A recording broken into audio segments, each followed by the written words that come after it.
The bitter January wind rattled the shutters of Quincy Warren's small homestead as he laid his brother to rest. The freshly dug earth, a stark contrast to the snow-dusted plains of Wyoming Territory. 1882. He stood there long after the last shovelful of dirt had been patted into place, his tall frame hunched against both the cold and the unbearable weight of solitude. Joshua had been everything to him: brother, partner, friend, and now typhoid fever had taken him, just as it had taken their parents years before. The setting sun cast long shadows across the humble grave as Quincy finally turned back toward the cabin that now felt cavernous in its emptiness. Just 29 years old, and already he'd buried his entire family. He pulled his hat low over his eyes, not wanting the neighboring ranchers who'd helped with the burial to see the tears that threatened to fall. "You know you ain't alone, Warren," old Bill Thompson said, clasping Quincy's shoulder with a weathered hand. "Whole town's here for you." Quincy nodded stiffly, unable to speak. The whole town meant the scattered homesteaders and the small settlement of Pine Ridge some 5 miles east. He knew they meant well, but their sympathy couldn't fill the gaping hole Joshua's death had left.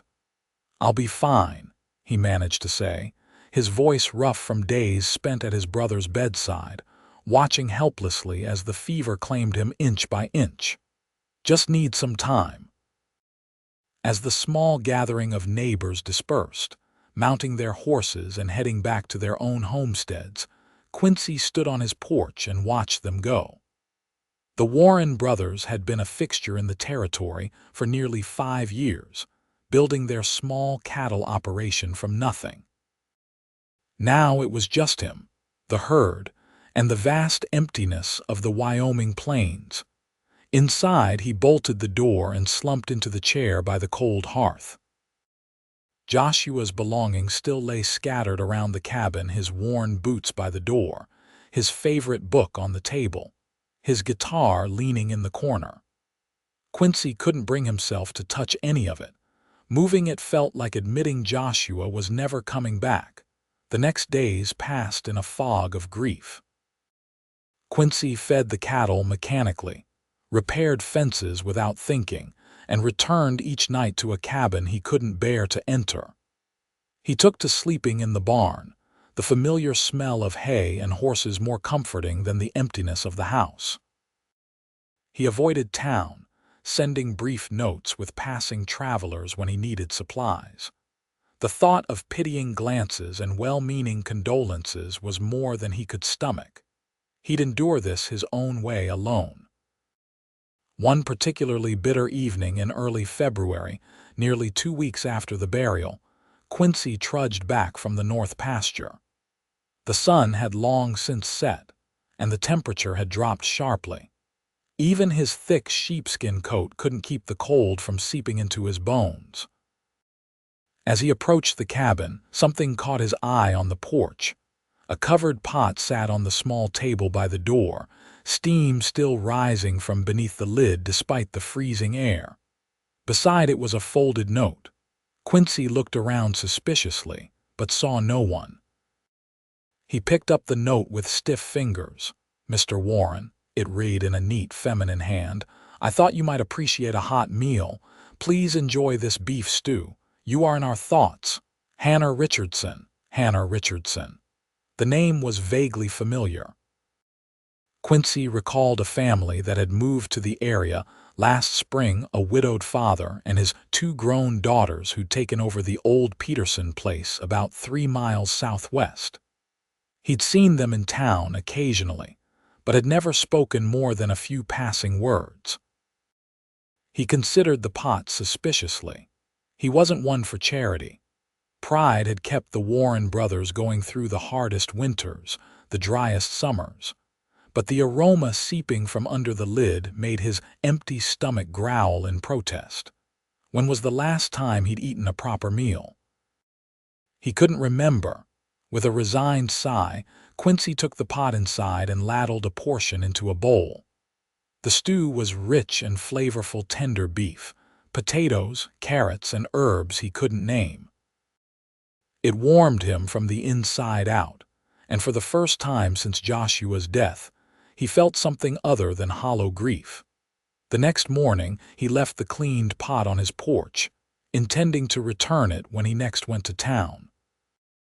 But that evening, after a long day of mending fences in the bitter cold, he returned to find another pot in its place, this time a hearty potato soup with thick chunks of ham.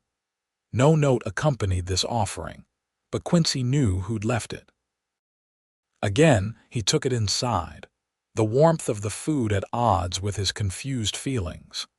He didn't want anyone's pity, yet he couldn't deny the comfort of a home-cooked meal. This continued for a week. Each evening, he'd return to find a different soup or stew on his porch: chicken and dumplings, bean soup with cornbread, thick beef and barley stew. Always hot, as though delivered just minutes before his return. Yet he never caught sight of Hannah Richardson. Pride finally got the better of him on the 8th day. He finished his chores early and positioned himself in the barn, the door cracked just enough to see the porch. As the sun began to set, he spotted a slender figure on horseback approaching. She dismounted gracefully, a covered pot carefully balanced in her hands. In the fading light, he could make out her features: honey-brown hair pulled back in a practical bun, a determined set to her jaw, and movements that spoke of quiet confidence rather than pity. She placed the pot in its usual spot, glanced briefly at the cabin, then turned to go. Quincy pushed open the barn door before he could reconsider. "Miss Richardson," she startled, turning quickly. "Mr. Warren." Her voice was steady, though her cheeks flushed. "I didn't mean to intrude." "Yet you've been leaving food on my doorstep for over a week." He hadn't meant to sound accusatory, but the words came out harsher than intended. If she was offended, she didn't show it. "Yes, I have. I thought you might need it." "I don't need charity, Miss Richardson." He stepped closer, noticing her eyes were a clear hazel, direct and unafraid. "It's not charity, Mr. Warren. It's being neighborly." She straightened her shoulders. "My father and I received similar kindnesses when we first arrived and my sister was ill. I'm simply passing it along." Quincy hadn't expected such directness. Most people tiptoed around him these days, treating him like he might shatter. Her forthrightness was oddly refreshing. "Still," he said, his tone softening slightly, "it's not necessary. Perhaps not. But it's done now." She gestured to the pot. "Bean soup tonight. Best eaten hot." With that, she mounted her horse and rode away before he could respond. Quincy watched her go, feeling strangely unsettled. He took the soup inside but left it untouched on the table. The next morning, he rode into town for the first time since Joshua's death.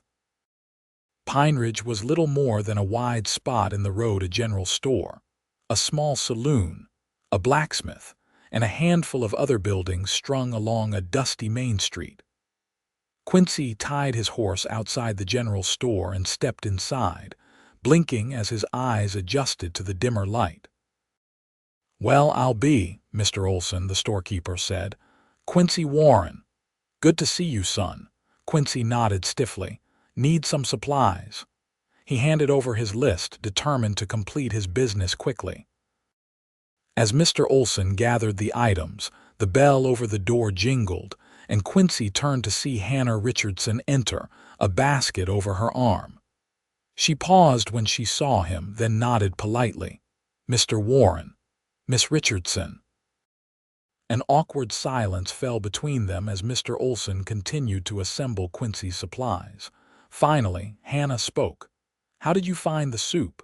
Her voice carried no expectation, just simple curiosity. Quincy shifted uncomfortably. "I haven't tried it yet." "I see." She didn't sound offended, merely thoughtful. "Well, when you do, I'd appreciate knowing if it's to your taste. My father says I use too much time." Before he could respond, she turned her attention to Mr. Olson, who had finished with Quincy's order and was now smiling broadly at Hannah. "Miss Richardson, your usual order ready to go. Got those seeds you wanted too." Quincy paid for his supplies and left, oddly frustrated by the encounter. The woman perplexed him. There was no pity in her eyes, no excessive sympathy, just a straightforward kindness that he didn't know how to respond to. That evening, he heated the bean soup she'd left the night before.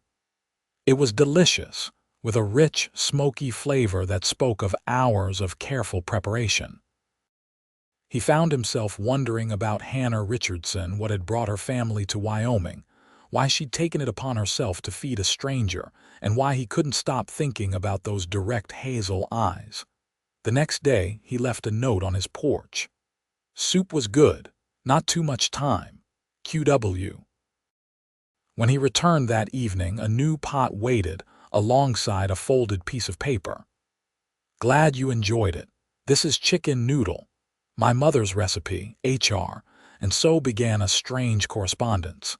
Each day, Hannah would leave a different soup and a brief note. Quincy would respond the following day. Their written exchanges were simple at first, comments about the food, observations about the weather.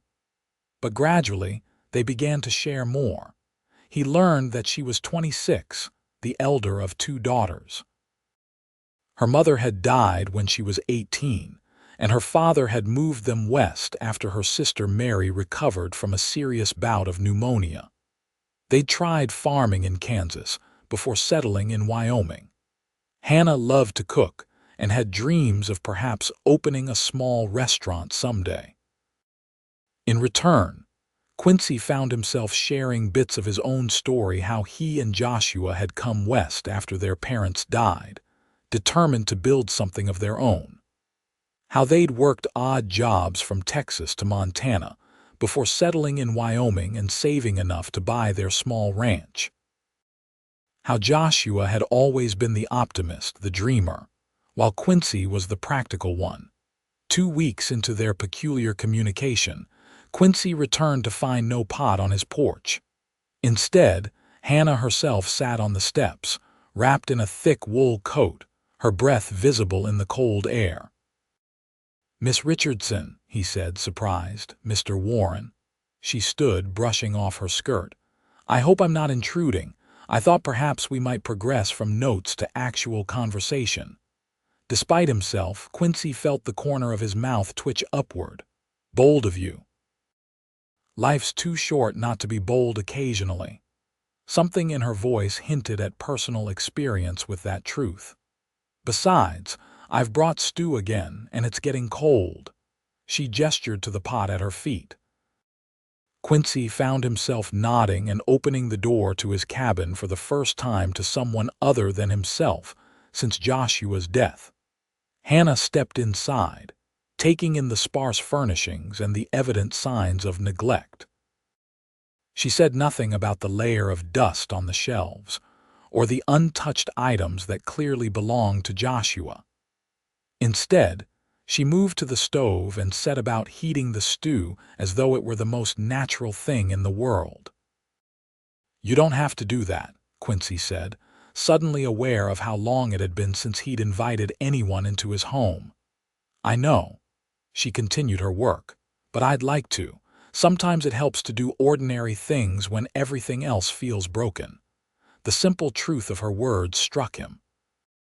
He watched as she moved efficiently around his kitchen, finding bowls and spoons, serving the steaming stew, placing a loaf of fresh bread on the table between them.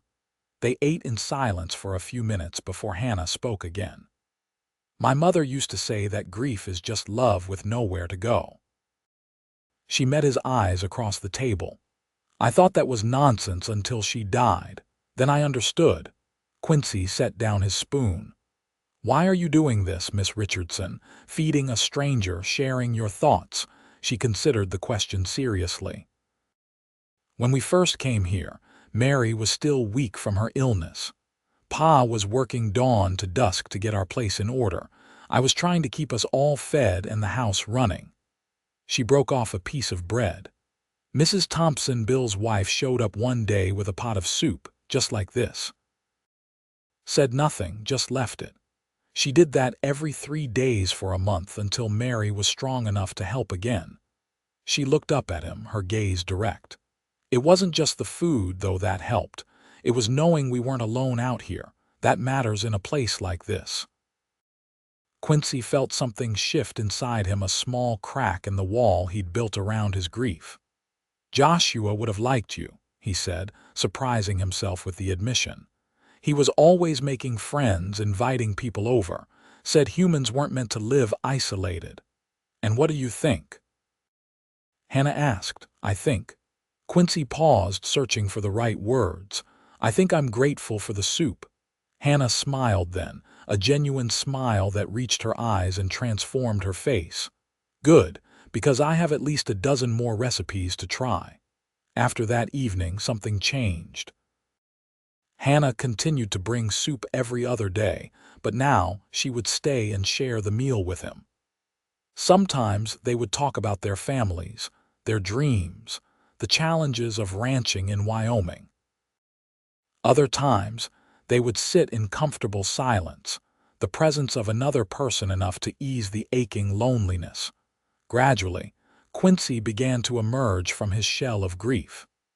He started going into town more often, exchanging pleasantries with neighbors he'd previously avoided. He cleaned the cabin thoroughly, carefully packing away Joshua's belongings, not to erase his brother's memory, but to honor it by moving forward. As February gave way to March, and the first hints of spring began to appear, Quincy found himself looking forward to Hannah's visits. She brought not just food but life back into his home, laughter, conversation, and a sense of possibility he'd thought died with his brother. One evening, as they sat by the fire after dinner, Hannah mentioned that her sister Mary was engaged to the blacksmith's son. "They'll marry in June," she said, her fingers busy with some mending she'd brought along. "Pa's pleased. He worries less about Mary now." "And what about you?" Quincy asked. "Does your father worry about you riding alone to bring soup to a grieving cowboy?" Hannah's hand stilled. "Pa knows I can take care of myself." She met his gaze. "Besides, I don't think you're as dangerous as you'd like people to believe, Quincy Warren." It was the first time she'd used his first name, and the sound of it in her voice stirred something in him. "Don't be too sure, Hannah Richardson," he responded, testing the feel of her name on his tongue. She smiled, returning to her mending.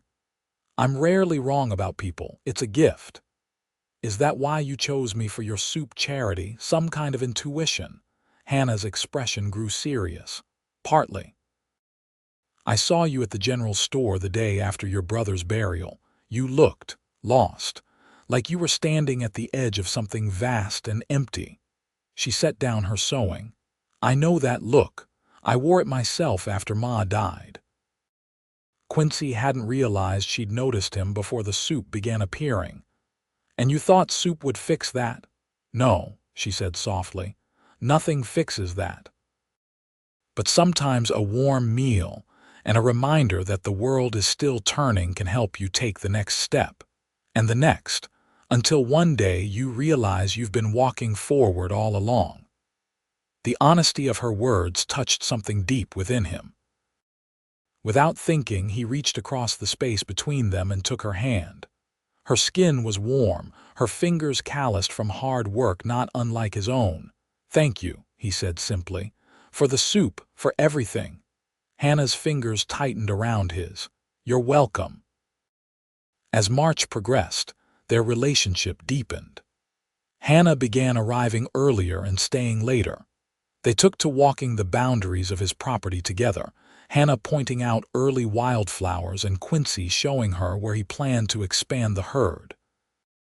He visited her family's homestead and found himself welcomed by her father and sister with genuine warmth. One crisp spring evening, as they watched the sunset from his porch, Quincy realized with sudden clarity that he had fallen in love with Hannah Richardson. The thought should have terrified him, opening himself to that kind of vulnerability again after losing everyone he'd ever loved. Instead, it felt like the most natural thing in the world. "What are you thinking about?" Hannah asked, her shoulder brushing against his as they sat side by side. "I was thinking," he said slowly, "that I haven't thanked you properly for all those pots of soup." She smiled. "You've thanked me plenty, not the way I'd like to." Before he could lose his nerve, he turned to face her. "Hannah, you came into my life when I thought everything good in it had died with my brother. You didn't just feed me, you reminded me that I was still alive." Her eyes widened slightly, but she didn't look away. "Quincy, I'm not good with words like Joshua was," he continued. "But I need you to know that I care for you, more than I thought I could care for anyone again." Hannah's face softened and she reached up to touch his cheek. "I know, I've seen it growing in you day by day." Her voice was tender. "I've felt the same happening in me." The admission, so simple and direct, was so like her that Quincy couldn't help but smile. "So what now?" he asked. "Now," she said, her eyes dancing with a mixture of affection and mischief. "I think you should kiss me, Quincy Warren." He did, leaning forward to press his lips gently against hers. It was a tentative kiss at first, both of them testing unfamiliar waters. But when Hannah's arms came around his neck, drawing him closer, the kiss deepened into something that felt like coming home after a long journey. When they finally broke apart, both a little breathless, Quincy rested his forehead against hers. "I love you, Hannah Richardson. I never expected to find something so precious in the midst of so much loss." "Love finds us when we need it most," she replied, her fingers entwined with his. "Even if it has to hide in a pot of soup to get through the door." They were married that June, in a simple ceremony in the town church. The entire community turned out to witness the union of the grieving cowboy and the soup-making angel, as many had come to call Hannah. Even tough old Bill Thompson was seen wiping away a tear as they exchanged vows. They lived on Quincy's ranch, expanding both the house and the cattle operation over the years. Hannah eventually did open a small restaurant in Pine Ridge, serving her famous soups and stews to travelers and locals alike. It became known throughout the territory as a place where good food and kindness were always on the menu. 3 children followed, 2 boys and a girl. Quincy insisted they name their first son Joshua, in memory of the brother whose death had, in a roundabout way, led him to Hannah. Their daughter they named Rose, after Hannah's mother, and their youngest son Thomas, after Hannah's father. Life on the frontier was never easy. They weathered harsh winters, summer droughts, economic hardships, and the normal struggles of raising a family in the still wild Wyoming territory. But through it all, they had each other. On cold winter evenings, when the children were tucked into bed and the wind howled around their sturdy home, Hannah would often make the same beef stew she'd first left on Quincy's porch all those years ago. They would sit together by the fire, the familiar aroma filling the room, and remember how their story began. "You ever wonder," Quincy asked one such night, as they celebrated their 20th anniversary, "what would have happened if I hadn't finally opened the door that night?" Hannah smiled, the years having only added character to her beautiful face. "I would have kept leaving soup until you did," she said simply. "Some people are worth being patient for." He pulled her close, marveling at how this woman had saved him with nothing more than persistence, kindness, and soup. "I'm glad you didn't give up on me." "Never," she whispered, leaning into his embrace. "Not then, not now, not ever." Outside, the Wyoming wind continued to blow across the plains that had witnessed their love story unfold from grief to healing, from loneliness to family, from a pot of soup on a porch to a lifetime of happiness together. The land remained wild and untamed, but within their home, Quincy and Hannah had created a haven of love that would endure long after they were gone, a legacy as enduring as the mountains that watched over them. Years later, when their grandchildren asked how they'd fallen in love, Quincy would always begin the story the same way. It started with a fever, a broken heart, and a woman who believed soup could heal more than just hunger. And Hannah would smile, knowing that sometimes the simplest acts of kindness could change not just one life, but generations to come.